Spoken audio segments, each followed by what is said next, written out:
Hoy es el Día del Poder Judicial y para hablar de su presente, de los avances, los retrocesos, si los ha tenido, y desafíos, nos complace recibir a un jurista que se ha convertido, a mucha honra para nuestro espacio, en un habitué.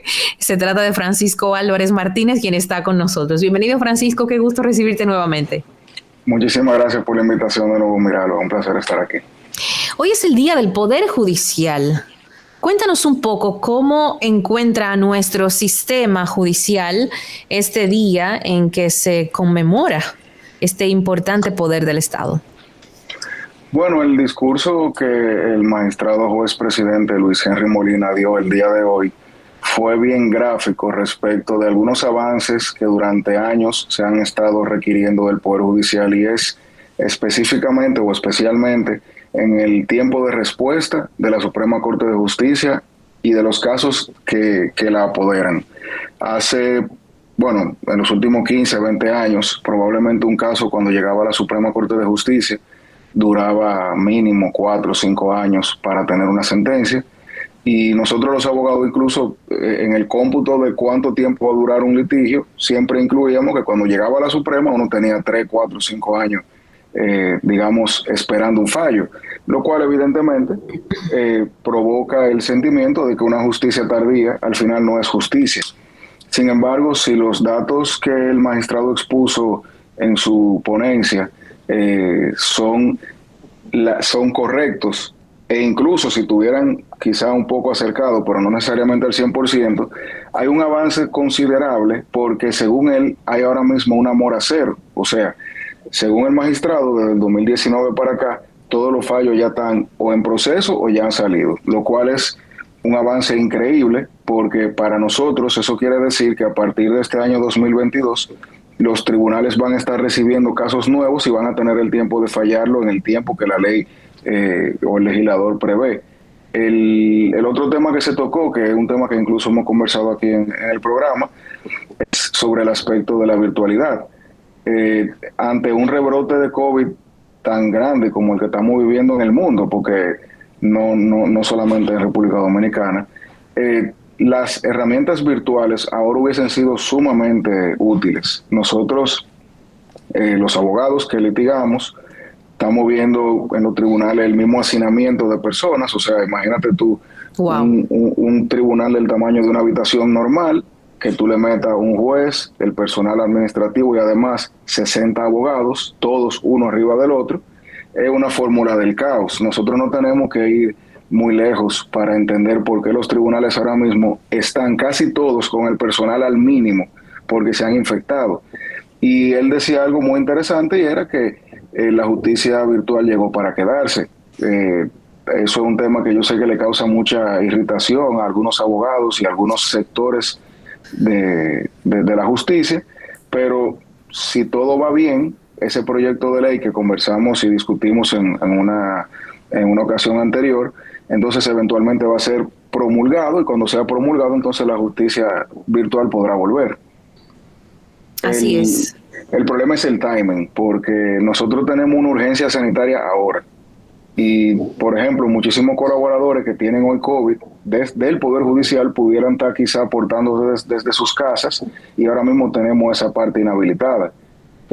Cuando uno va a un tribunal ahora mismo, prácticamente donde habían 5 servidores, ahora hay 1, y no puede resolver todo lo que resolvía porque las especializaciones de ellos eran diferentes.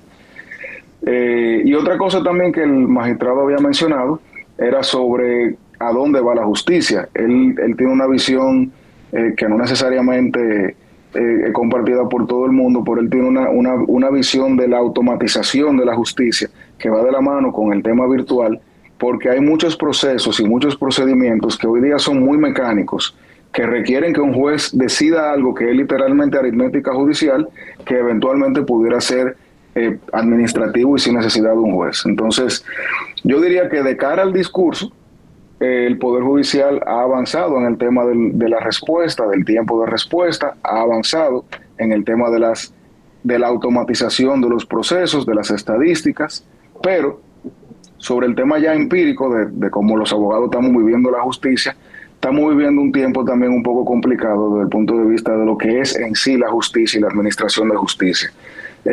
Como también hemos conversado, tenemos el caso, por ejemplo, de cómo se están manejando las audiencias en los medios, cómo los jueces y cómo los actores de la justicia, porque la justicia no solamente es el Poder Judicial, se está manejando y cómo está interactuando en esos canales públicos.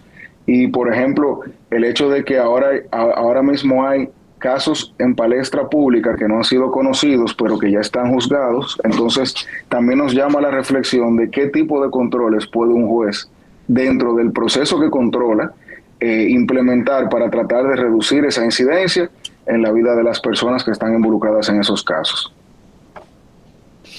Bueno, entonces un poco así nos encuentra este día, el Día del Poder Judicial en nuestro país.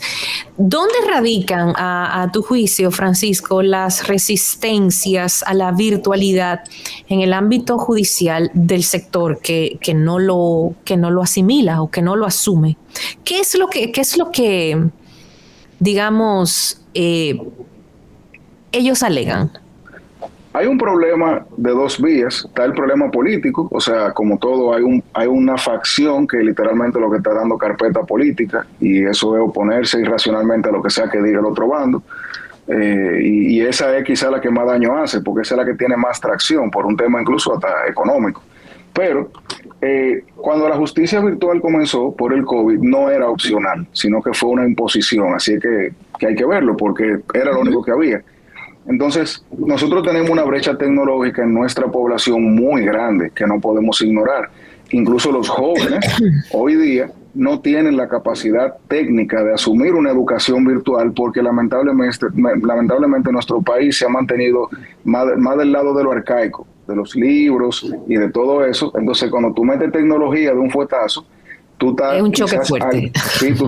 Tú estás alienando, diría yo, al 80, al 70% de la persona que no tienen el conocimiento técnico para introducirse en esa virtualidad. Entonces, ese primer golpe fue el sabor que se quedó en el paladar de muchos dominicanos. Sin embargo, 4, 5, 6 meses después, ya la justicia virtual era opcional. Entonces, si tú querías ir al tribunal, tú ibas al tribunal y hacías lo mismo que tú siempre hacías.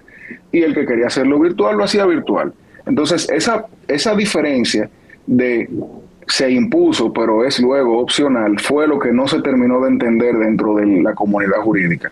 Porque todavía al día de hoy hay personas que dicen o creen que la justicia virtual fue una imposición que se mantiene. Entonces, el primer argumento es que era obligado y ya no lo es opcional. Y el segundo argumento son los tiempos de respuesta. O sea, cuando la justicia virtual abre, lo que te duraba a ti, por ejemplo, 5 horas en salir en un tribunal presencial, te estaba tomando a veces una semana y hasta 2.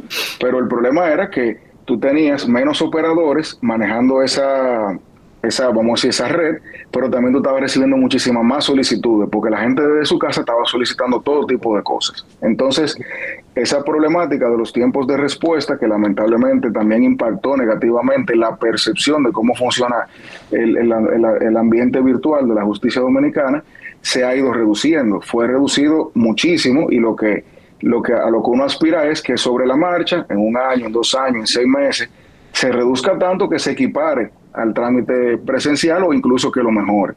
Pero yo diría que lo principal que aparte del ámbito político, que no me gusta ni hablarlo porque la verdad que irrita cuando esa negativa no viene de algo lógico, sino que son posturas de ese tipo. Aparte de eso, yo diría que quizá los 2 golpes más fuertes a la percepción de la virtualidad son que se entendía impuesta, que no lo es ya, y que además de eso, el tiempo de respuesta no es el idóneo. Pero como todo en el mundo, con el tiempo y la práctica, las cosas mejoran, los procesos mejoran, la ciencia se aplica, y eventualmente todos esos procesos van a estar a la par con su contraparte presencial. Bueno, vamos entonces a esperar que logre conciliarse de alguna manera esa brecha digital, que, como bien señalas, en un momento no había otra opción, porque es lo que la pandemia nos dejaba como opción para poder de alguna manera seguir elaborando. No solamente el Poder Judicial, prácticamente todos los ámbitos del quehacer diario de un país tuvieron que migrar de alguna manera o adaptarse a una virtualidad prácticamente forzada. De hecho, aquí hemos hablado en varias ocasiones con un colaborador nuestro, Arturo López Valerio, del área de la tecnología, y él decía que nuestro país, como bien señalas tú, estaba rezagado, sigue estándolo en el tema de la virtualidad y lo digital, pero que la pandemia de alguna manera forzó un poco. No hubo que adecuarse, él dice, tuvimos que tirarnos. O sea, no tuvimos un proceso de adecuación, tuvimos que hacerlo porque no había de otra. ¿Cuáles otros retos enfrenta para ti el Poder Judicial en el día de hoy? Bueno, este año 2022 va a seguir viendo casos de índole, vamos a decir, vinculado al tema de la corrupción, que hemos visto un manejo que para mí es inadecuado en algunos de esos casos. Entonces, yo comentaba en un grupo de colegas que quizás el año 2022 va a ser el que va a poder definir ya de manera definitiva cuál va a ser esa línea, porque incluso se ha visto en la sociedad que ya ese show mediático con la medida de coerción ya está generando más críticas que esos aplausos que se veían al inicio, porque ya la gente se está dando cuenta de que ellos mañana pudieran estar involucrados injustamente en un proceso que públicamente ya lo haya condenado. Entonces, yo creo que uno de los grandes retos que tiene la justicia en este nuevo año es tratar de bajar un poco los aires con ese tipo de casos y que lo que se vea sea el derecho, y que ese derecho que se debe evaluar se superponga a la parte mediática que las partes, porque no solamente el Ministerio Público, los mismos abogados también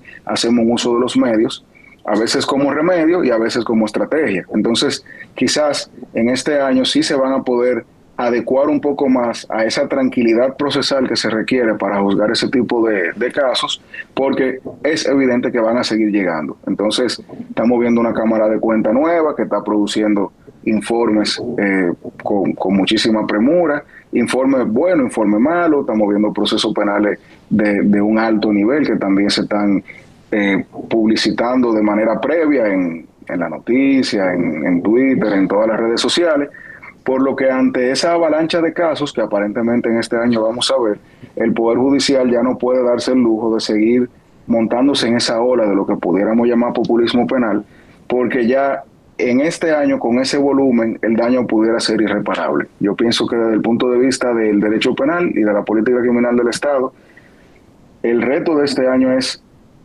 adecuarnos a la realidad del proceso y dejar de lado ese show mediático que tanto los abogados como el Ministerio Público estamos promoviendo.